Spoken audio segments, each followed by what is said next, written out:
Atong balikan ang atong kaisgutan nga issue no sa nangagi nato nga mga programa. Atong gikaisgutan ang pag ila-ila ni anang ginatawag o ginaampuan o ginasimba worldwide sa mga Latin speakers o mga Filipino nga mga tao o kana mao ang pulong Dios. Balikan nako mga kaigsunan ko ang pagsaysay na nga may nungdanon nga klaro ta para nga makabaluta unsay tinuod, unsay mali. O kung naamantay na andan, dili na nato himuong rason ba nga mauni atong naandan, mauni atong kultura. Wala man good maghisgot ang kasulatan o muadapt tag kultura sa nasod. Undili, unsa tong gikatudlo sa kasulatan?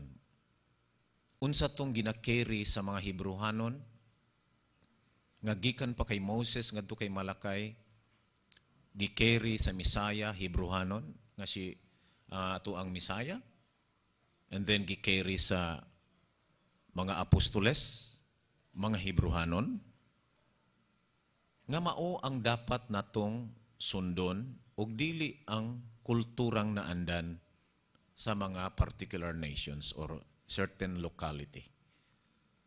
Now, kini atong gisampit nga Dios ba? Kanang D-I-O-S. Kabalo man jud ko nga offending ni para sa mga Filipino, Spanish ug sa mga Latin speakers. Nganuman, tungod kay ma-expose gayod kinsa ning Dios. Balikan una nato ang Acts 14:13. Atong i-prove nga sa kapanahunan sa mga apostoles, kining D-I-O-S, Dios, wala gyud ni nila ampui, wala gyud ni nila simbaha, wala gyud ni nila sampita. Instead, mga kalaban ni nila, kaaway ni nila. Masakit paminaw, no? Pero di nimo na makita sa English. Didto nimo makita sa Greek text. Pananglitan, Acts 14:13. Kung imuhang makitaan ang King James Version, imo makita, then the priest of Jupiter, which was before their city, brought oxen and garlands unto the gates and would have done sacrifice with the people. Gusto na ko nga inyuhang tutukan ang pulong nga Jupiter. Nganuman, tungod kay ang pulong Jupiter, na usa na siya ka Roman language. Lingwahe na sa Roma. Mao na nga sa ubang version kung imuhang lantaw na, ang pulong nga Jupiter and the priest of Zeus. Zeus na ang gibutang. Z-E-U-S. Now, mausab na siya ang pagsabot nato. Kung itandi nimo ang Jupiter o ang Zeus. Ang Jupiter Romans, ang Zeus Greeks, di ba? Z-E-U-S. Karon, unsa man na siya sa Grigo? Kung tanaw nimo sa Grigo ang Acts 14:13, no, kanang Jupiter sa King James nga nag-address sa mga pari, no, nga nagdala og mga garlands og baka para ihalad nila kay Paul o kay Barnabas tungod sa milagro nga ang bakol nakalakaw.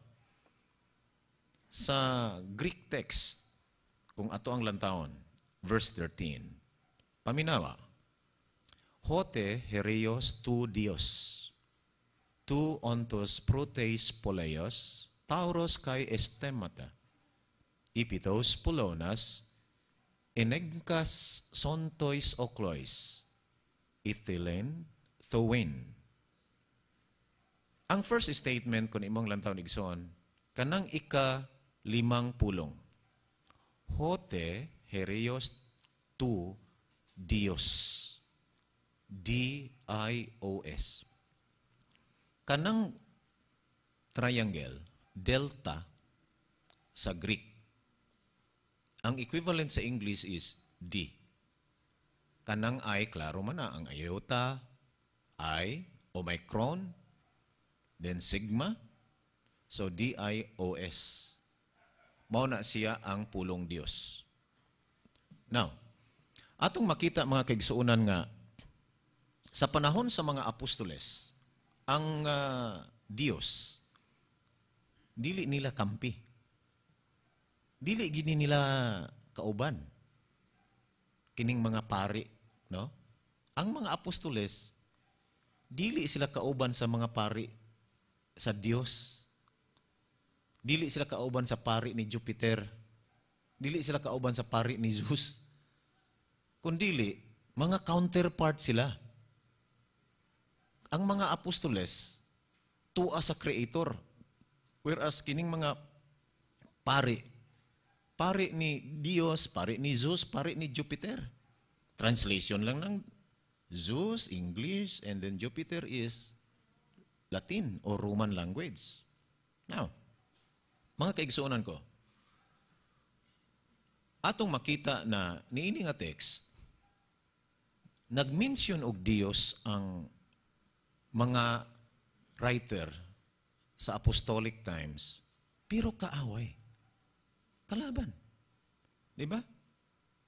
Another proof. Ako ipakita sa inyo. Kining the book of Acts again, chapter 28, verse 11. Acts 28:11. Basahon nako una King James, and then basahon nako ang Greek. Mas may na itandi na to. Dili mo kabasol sa ako nga nga magtudo ko Greek, magtudo ko Hebrew. Wala ta mo pugsa nga mo sabot kundili gusto na kong i-establish unsa jud na sa kapanahonan nga gisulat na. Rather than mag-ikot-ikot ta sa ato ang reasoning unya nakaplagan na nga we are no longer holding words as what it really is. Instead, words of men or words of translators, di ba? And it's very, very dangerous. Nga naman, sipyat lang ta, gamay. No? Mahulog ka nga namakak. Di ba? After 3 months, we departed in a ship of Alexandria, which had wintered in the isles, whose sign was Castor and Pollux. Kanang sign nga Castor and Pollux, doon na ba'y imahin ni Castor ug ni Pollux? Ang barko nga gisakyan ni Paul, doon na ba'y image ni Castor ug ni Pollux? Ano man, kini si Castor ug si Pollux, mao ning gitawag nila sailor deities. Nga kung naana sila, murag abyan ba? No? Kauban or guard or protector. Now, tanaw na to sa Grigo. Unsa ang Castor and Pollux. Kaya kini sila mga Greek mythology deities or characters. Dili sila ba figures sa mga Hebrews, kundi mga Greeks. Okay?